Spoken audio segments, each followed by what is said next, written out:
Hello everyone, नमस्ते सबैजनालाई। प्याराबोलाको एउटा क्वेसन छ, 12 क्लासको स्टुडेन्टले पठाउनु भएको रहेछ। उहाँहरूको एक्जाम छ, सो सबैलाई अल द बेस्ट भन्न चाहन्छु एक्जामको लागि। राम्रोसँग एक्जाम दिनु होला।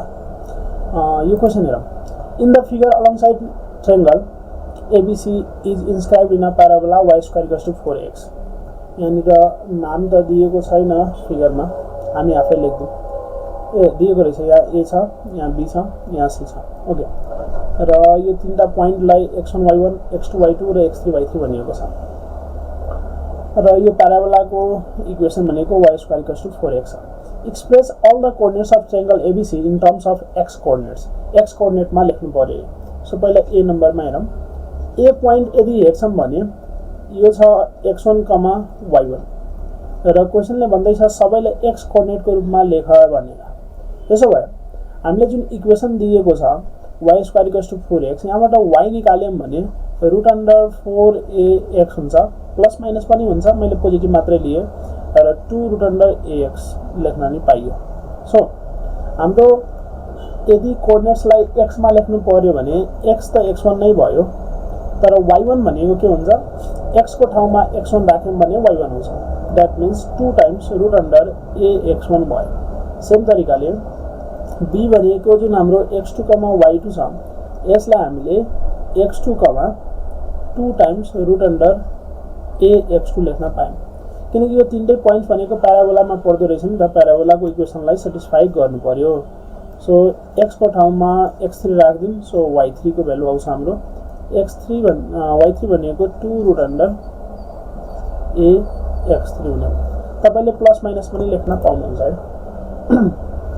अब के भन्दैछ, prove that the area of the triangle ABC is यति हुन्छ भनेर। अब हामीले एरिया अफ ट्रायंगल निकाल्नको लागि 9-10 क्लासमा एउटा फर्मुला सिकेका थियौँ। के थियो त, एरिया अफ ट्रायंगल भनेको 1/2। अनि हामी के गर्छौँ भन्दाखेरि नि जुन तीनवटा भर्टिसेस हुन्छ कुनै पनि ट्रायंगलको, तिनीहरूको कोअर्डिनेटलाई लेख्ने। कसरी लेख्ने त, first coordinate x1 y1, second coordinate x2 y2 र थर्ड कोअर्डिनेट x3 y3। अनि फर्स्ट कोअर्डिनेटलाई फेरि रिपिट गर्ने, द्याट मिन्स x1 y1 लेख्ने। अब यो भ्यालु कसरी निकाल्ने हेरौँ। यस पछाडि यदि तपाईले एन्सर हेर्नुहुन्छ भने एन्सरमा त हाम्रो y मात्रै छ, x त छैन।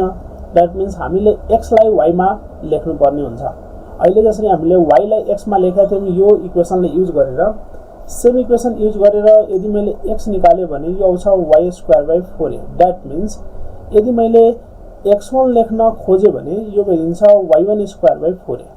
सेम तरिकाले बाँकी पनि भन्न पाइयो। ठिक छ। सो त्यो इक्वेसन युज गरेर x1 भनेको मैले लेखेँ y1 स्क्वायर बाइ 4a र तलतिर हाम्रो y1 त छँदैछ। सेम तरिकाले x2 भनेको हुन्छ हाम्रो y2 स्क्वायर बाइ 4a अनि तलतिर y2। त्यसै गरी यो हुन्छ हाम्रो y3 स्क्वायर बाइ 4a अनि तलतिर हाम्रो y3 आउने भयो। अनि यो हुन्छ y1 स्क्वायर बाइ 4a फेरि अनि तलतिर y1।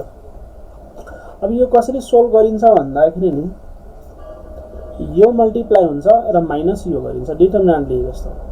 सो फर्स्ट आउने भयो हाम्रो y1 square y2 by 4a minus y1 times y2 square by 4a अनि प्लस दिने, फेरि अब यो गर्ने मल्टिप्लाई माइनस यो। सो यो हुन्छ y2 square y3 by 4a minus y2 times y3 square by 4a plus फेरि यो मल्टिप्लाई हुन्छ माइनस यो गर्नु पर्यो। सो कति हुन्छ त,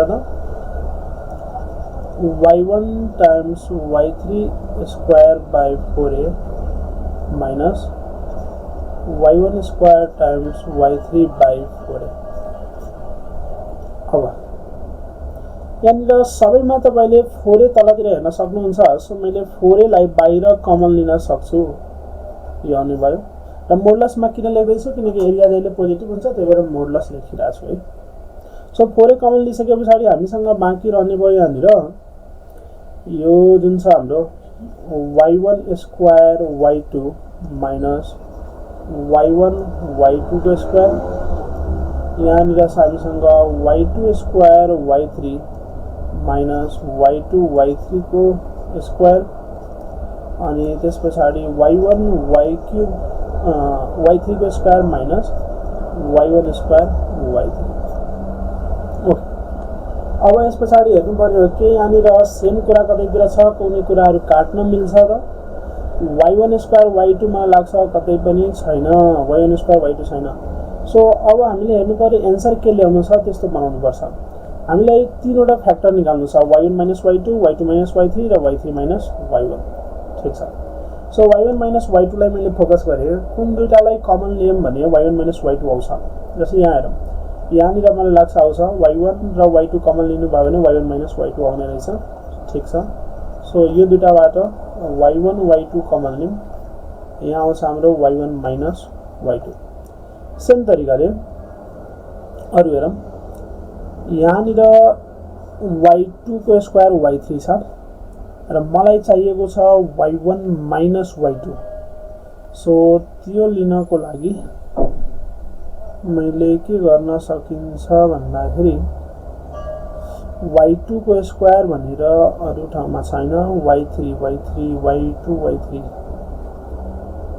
यदि मैले यो दुईटाबाट कमन लिए भने ठिक हुनेछ, यो दुईटा। यसलाई सँगै लेखौं न त, बुझ्न सजिलो हुन्छ। y2 को square y3 minus y1 square y3 सँगै लेखे र बाँकी रहेको दुईटालाई सँगै लेखौं, यो दुईटालाई नि सँगै लेख्दियौं। सो y1 y3 को स्क्वायर माइनस y2 y3 को स्क्वायर। ठीक छ। मैले y1 y2 चाहिँ बनाउन खोज्दै छु है। कुनै एउटा फ्याक्टरलाई तपाईले फोकस गरेर हेर्दा हुन्छ। सो यो फर्स्ट फ्याक्टर त आइसक्यो y1 y2। अब अर्कोबाट ल्याउनको लागि मैले कमन लिन्छु। के कमन लिनु पर्यो? y2 र y3।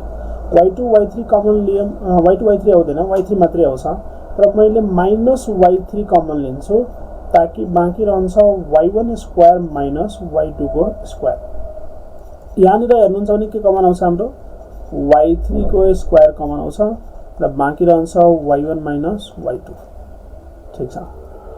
अब हामीले फर्स्टमा निकालिसक्यौं y1 y2 र यहाँबाट नि हामीले a square minus b square को फर्मुला लगायौं भने y1 प्लस y2 र y1 minus y2 plus y3 square times y1 minus y2 हुने भयो।